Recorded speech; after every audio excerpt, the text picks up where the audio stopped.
Hey everybody, Dave here for Tundra Talk. So today we're going to do a little pros and cons of no matter what the decision Aaron Rodgers makes on both ends, what are the pros and the cons of that decision of whether he's going to come back or not. Now again, I'm on the stance I thought last year that they should have probably moved on. I feel like they got the most out of this team. They had two real shots in 2020 and 2021 to win a Super Bowl. They came up short. I thought it was time to start to look to open up the next window. I understood why they brought him back because it was a back-to-back MVP trying to run it back. But without Devontae Adams, the chances seemed a little more less because of the fact that you don't have his number one receiver. But anyway, I don't want to digress too far. So we're going to be talking about what if he makes that decision to come back? What does that look like? And we're going to talk about the trickle down effect after that. So, the first thing that we do need to talk about is if he's coming back, you're guaranteeing at least a $99 million contract. So, let's just say he says, I'm going to come back and play for 1 year. So, I'm going to enjoy a little sip of coffee.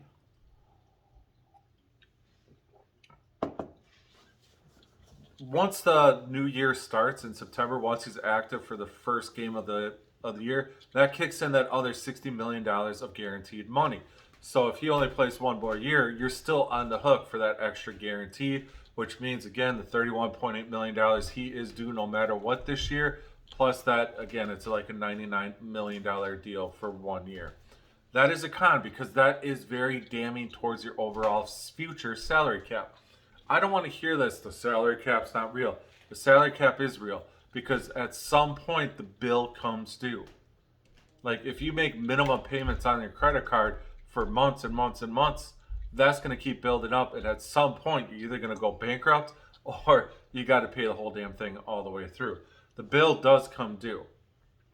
And you don't want to get yourself to the point where it's going to take 3-4 years to really not only reset your salary cap, but then start to be able to actually build a football team going forward. So having that part of it is very detrimental towards the Packers altogether. You know, it's a $99 million deal. Now, a pro, because they're going to go back and forth with the pros and cons here. You know, the con, obviously, the 1 year, $99 million deal if he doesn't play. But the pro is you're getting a 4-time MVP back. You're a future first ballot Hall of Famer. Anybody that says he's not, I'm sorry, you do not know nothing about football. If you're not saying Aaron Rodgers is first ballot Hall of Famer, because he is. His peaks were better than pretty much anybody in NFL history. The way that he could throw the football, move. But anyway, again, we don't want to digress. This isn't a. This we'll have plenty of moments to gush over Aaron Rodgers' career once he ultimately decides to retire, whenever that decision would be. But we've seen Aaron Rodgers look washed and then come back and then win back-to-back MVPs. 2017, 2018, riddled with some injuries there, broken collarbone, busted up leg. And then 2020 or 2019, he was, by his standards, not good. By NFL standards, was very average. And, you know, that ultimately helped lead to the decision to draft Jordan Love. And then all of a sudden he comes off the mat and boom, back-to-back MVP seasons, looks absolutely fantastic. So you always have that in your back pocket where we've seen this before. We've seen Aaron Rodgers get up off the mat and throw a couple of really big haymakers and get us an opportunity to win it all. So that would be the pro to get in the back. You have this guy who knows the NFL, smart. There's nothing you can do to fool him. And you know that he still has the arm. The legs are starting to go in my mind. Still has the arm. He's got the brain. There's still a really good opportunity for him to be really successful. The con, as we're going to go back to the con, is this could deter what you can do with the rest of your roster. Because if you bring in back Aaron Rodgers, again, that's a $31.8 million, no question about it. That is what he's on the books for the Packers, for the other restructures. But you can add at least another 10, probably $12 million to his overall cap number. And not directly to him, but what is going to happen around him. Because if Rodgers comes back, chances are you're going to see Mercedes Lewis, Randall Cobb, Mason Crosby, maybe even Robert Tonyan all come back. And that's going to cost you anywhere between $10 to $12 million. That, again, the Packers don't have. And guess what? Those contracts have voided out, if I'm not mistaken. So now you're already carrying that $16 million dead hit. Now, if you're looking to re-sign him again, that's just adding even more money instead of coming up with some sort of extension. But you're going to have to be adding those types of players because I don't think there's an opportunity if you say, look, Aaron, we can't bring any of these guys back, that he's going to be on board with coming back. So that's going to be one of the cons because we also have guys like Jaron Reed, Keyshawn Nixon, Rudy Ford. These guys are all free agents that had really nice, significant roles for this football team in 2022. So now if you have to allocate resources that you don't have right now on the band of brothers that Rodgers wants back, you might not have the money to bring back a Keyshawn Nixon, which we need to. He was a dynamic kick returner and a really serviceable slot corner. That's a guy you need to have back. He helps your special teams and helps your defense. Rudy Ford helps your special teams, gives you depth and a safety, which we do not have right now. But again, Rodgers comes back, you bring back those other guys. Well, you know, you might not be able to re-sign some of those. So let's get to a pro. With Aaron Rodgers, you know pretty much what you're going to be getting. And you're going to get an opportunity to win.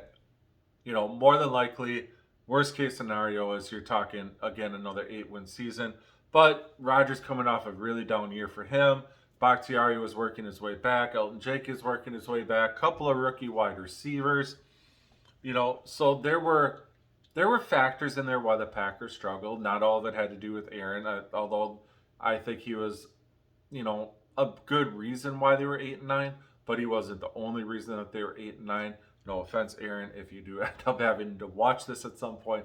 I don't mean that in a disrespectful way. It was just he did not play well throughout the course of time. But you bring him back. This is a guy you know that has won. He's won at every level. He's won on the big stage. Yes, he has a Super Bowl championship. He has won some playoff games, big playoff games on the road as well. You get that second-year bump from a couple of your young guys. Bakhtiari and Elton Jenkins are even further removed from their ACL, and you feel like you have a real opportunity to, okay, maybe this can be an 11-win football team that gets hot at the end, and maybe you get that extra run. With Aaron Rodgers, you will be in that mix. You will sell tickets. But the other thing that you do have to look at is that could be an enticing place then for a Brandon Cooks, for a DeAndre Hopkins. Maybe it's an Austin Hooper or one of these other free Evan Ingram on a one-year deal if he wants to do another one-year deal, or Gerald Everett if he gets released from the Chargers. You know, because it's Aaron freaking Rodgers, that name alone will help draw maybe some more veteran players that you could maybe look to try to squeeze in, get in here, guys that want to chase some sort of ring and play with Aaron Rodgers for at least 1 year. So you get that name recognition. Now you get to the biggest con. And the biggest con is Jordan Love. You drafted him in the first round 3 years ago. I agreed with the pick because I understood what they were doing. That's the point of this podcast, is to see things through the front office point of view and not to just see it through a fan lens. I've already talked about how Rodgers was coming off of 3 seasons, 2 of which he had some injuries, and then another which was a subpar season, where your offense ran through Aaron Jones and Jamal Williams. So you made the pick of Jordan Love. Not only did you use a first rounder, but you used a 4th rounder to go up and get him. And he's been sitting for 3 years, and he had that third-year jump. People might say, well, it's only a couple of passes here. But you saw a guy that looked confident, poised, on the road at Philadelphia. It was a night and day difference from when he took the field in Kansas City, which I don't think he played as bad as what some people think. He was put in a very bad situation. But this time, he looked much more comfortable. So are you willing to bet that a guy that has gotten better since he's gotten here, are you willing to lose him? Because whether he asks for a trade or whether he's just going to be unwilling to even talk about a negotiation, because you can't pick up a 5th-year option if Rodgers comes back. because you have that other $60+ million of guarantees that kick in, and then you got Jordan Love's 21 million dollars guaranteed on the 5th-year option. That is going to be 50 to 60 to 70 million dollars in the quarterback room. You cannot do that. So if Rodgers comes back, you cannot pick up that 5th-year option. You're not going to franchise tag him, so you're running the high risk of this player that you invested a significant draft capital in and years of development of losing him. And if he goes on and he has success, it will make you look like a complete horse's you know what. Because the worst thing that could happen is you bring Rodgers back, you lose Jordan Love, you don't win a Super Bowl, Jordan Love shows to be a top 15, top 10 quarterback in the NFL, which I do think he will be. That gets you fired. So it's that Jordan Love aspect right there that you really have to think about. And the last pro is, this is just going to be the lowest hanging fruit that I could have. It's we get to watch Aaron freaking Rodgers one more year. He is special. He is such a special player. The way that he works at the line of scrimmage, the way that he's trying to think ahead, it is fantastic to watch. I know he gets irritating. I get irritated as I'm watching that play clock tick down. But even this last year when he struggled, like that wheel route that Mercedes Lewis ran against the Miami Dolphins, and Rodgers falling back off his back foot, throws a beautiful pass to me. Like, you still see some of those wow throws, and you know that he still has some of those left in the tank. And that is the biggest pro that you can have, is this is another year, guy right over here over my left shoulder, watching him play. He's a generational player. It's the same thing, like really taking this year, trying to watch Tom Brady, even though he struggled a little bit. We're never going to see something like Tom Brady again. Aaron Rodgers is right up in that category with how special of a player he is. I understand he doesn't have the rings that Tom Brady has, but just the pure special talent and ability and the pleasure it has been to watch him over the last 15 years as a starter is absolutely incredible. And that's the biggest pro I can give you. So overall, again, I thought they should have moved on last year and tried to take that motherload offer if it was available. And granted, we don't know. There's only a couple people that actually know if there was a motherload deal on the table or not. But I would have personally taken it. And I would have moved on to Jordan Love then. And I still think it is time to move on, because we've seen really good strides out of Jordan Love. We've seen flashes out of Jordan Love now, the same way that we saw Aaron Rodgers when he came in against the Cowboys in 2007. We also hear his teammates really boasting him up. It is time, because I feel like it's fool's gold if you try to run this back one more time. You're trying to hold on to water. It's just going to run out. Right now, it sounds good, and I know that Mark Murphy probably doesn't want to be the guy to say that, on my tenure we traded a 4-time MVP, first ballot Hall of Fame quarterback. But it's time. The window is shut, and you're not going to pry it open. You can try, but you need everything to go right 100%, and that is impossible. You need all these second-year jumps. You need guys who, the 2021 draft class, like the Stokes, to have a bounce-back year. Josh Myers to take that step forward. You're going to need to get significantly improved play out of your safeties. Your wide receivers are going to have to continue to make big jumps. A.J. Dillon, Aaron Jones.